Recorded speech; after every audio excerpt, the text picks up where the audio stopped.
इनकलाबो इनकलाबो इनकलाबो जिंदाबाद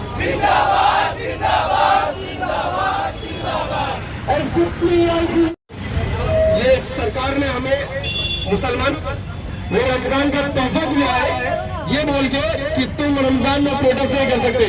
उनको बता दो रमजान के महीने में रोजा रख के भी हम प्रोटेस्ट कर रहे हैं, काला कानून के खिलाफ हमेशा आएंगे।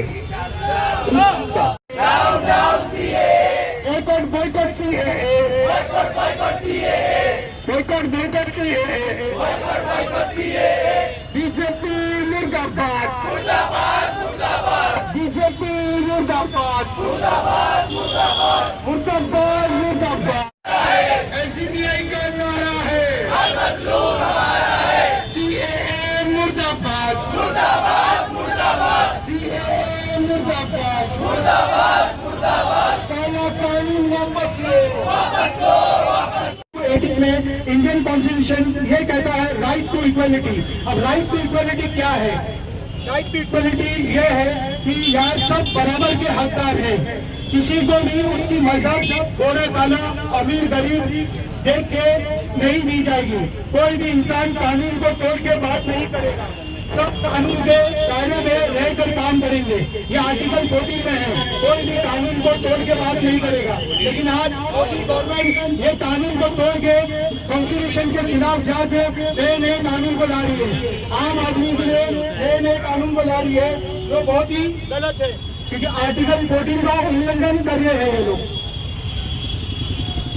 सीएए एक्ट में मुसलमान को क्या दिक्कत आएगी? आप क्रोनोलॉजी को समझिए। कितने लोग बोलते हैं कि ये कानून तो मुसलमान के खिलाफ थोड़ी है, ये तो सिर्फ नागरिकता देने का कानून आ रहा है। जो बाहर से बांग्लादेश से अफगानिस्तान से पाकिस्तान से जो आए हैं उनको सिर्फ नागरिकता देने के लिए ये कानून आ रहा है, इसमें मुसलमान को दिक्कत नहीं होना चाहिए। लेकिन सीएए एक्ट में मुसलमान को क्या दिक्कत आएगी? आप क्रोनोलॉजी को समझिए। 2019 में अमित शाह ने एक प्रेस कॉन्फ्रेंस में ये वाजे किया था, हम पहले सीएए की एनपीआर और उसके बाद एनआरसी लाएंगे। जो 2025 में सेंसस चलने वाला है एनपीआर का, उसमें कन्वर्ट किया जाएगा। जो सिटीजनशिप को प्रूफ करेगा उसको एनआरसी में दायरे में लिया जाएगा। मतलब जो सिटीजनशिप को प्रूफ करेगा उसको एनआरसी में दायरे में लिया जाएगा। अब इसका आगे सुनिए। और जो सिटीजनशिप प्रूफ नहीं कर पाया उनको एनआरसी से बाहर रखा जाएगा। अभी ये कानून में जो सिटीजनशिप प्रूफ नहीं कर पाया उसको ये कानून से बाहर कर दिया जाएगा, वो डी वोटर्स कहलाएंगे।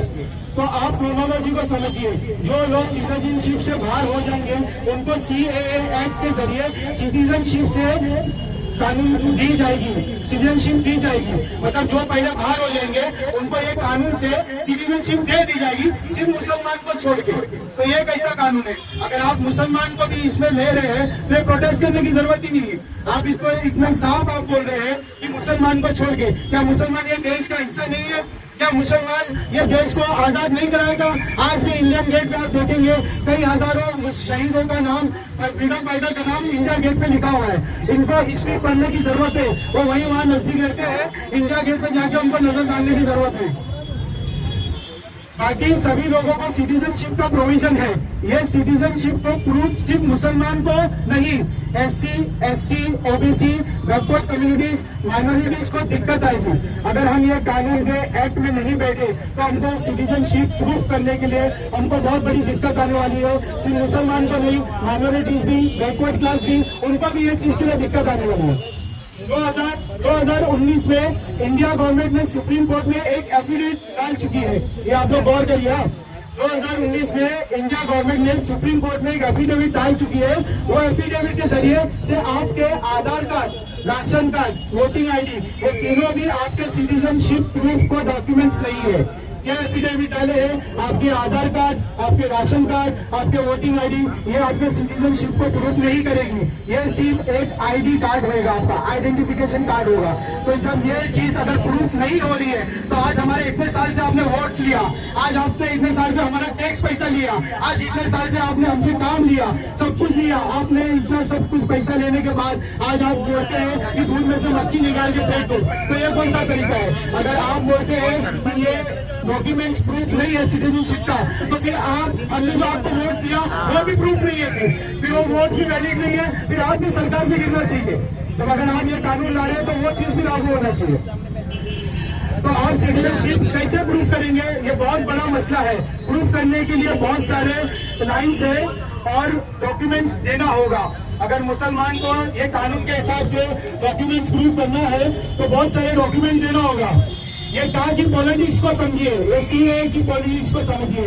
आने वाले सेंसस में जो लोग एनआरसी से बाहर रखा जाएगा उनको सेकंड लेवल की सिटीजनशिप बनाने की साजिश है। आने वक्त में जो सेंसस होगा 2025 में और जिनको एनआरसी से बाहर किया जाएगा उनको सेकंड लेवल की सिटीजनशिप दी जाएगी। आज हम फर्स्ट लेवल की सिटीजनशिप में है, लेकिन सेकंड लेवल की सिटीजनशिप देते हम तो बाहर कर देंगे। आप समझिए, आज हमारे पास पासपोर्ट है, आज हमारे पास आज हमारे पास पासपोर्ट है, उसमें रिपब्लिक ऑफ इंडिया लिखा है। पासपोर्ट के पहले पेज में देखेंगे नेशनलिटी इंडियन लिखा हुआ है, आधार कार्ड में देखेंगे भारत सरकार लिखा हुआ है, राशन वोटिंग आईडी में देखेंगे इलेक्शन कमीशन ऑफ इंडिया लिखा हुआ है। तो ये सब चीज होने के बाद जो प्रूफ करता है कि हम इंडियन है, तो मतलब अगर हम इंडियन नहीं है तो हमारा वोटिंग भी आपको नहीं गया, तो आप भी सरकार में नहीं आए। अगर हम इंडियन नहीं है, हमारा टैक्स पे पैसा जो भी है आप वापस करिए। अगर हम इंडियन नहीं है तो हमने जिसको भी आज पॉलिटिकल पार्टीज को वोट दिया है वो पॉलिटिकल पार्टीज को हमारे लिए आवाज उठाना चाहिए। आज लोग दूसरी पॉलिटिकल पार्टीज हमारे लिए आवाज क्यों नहीं उठा रही है? अभी पूरे मुल्क भर में, आसाम में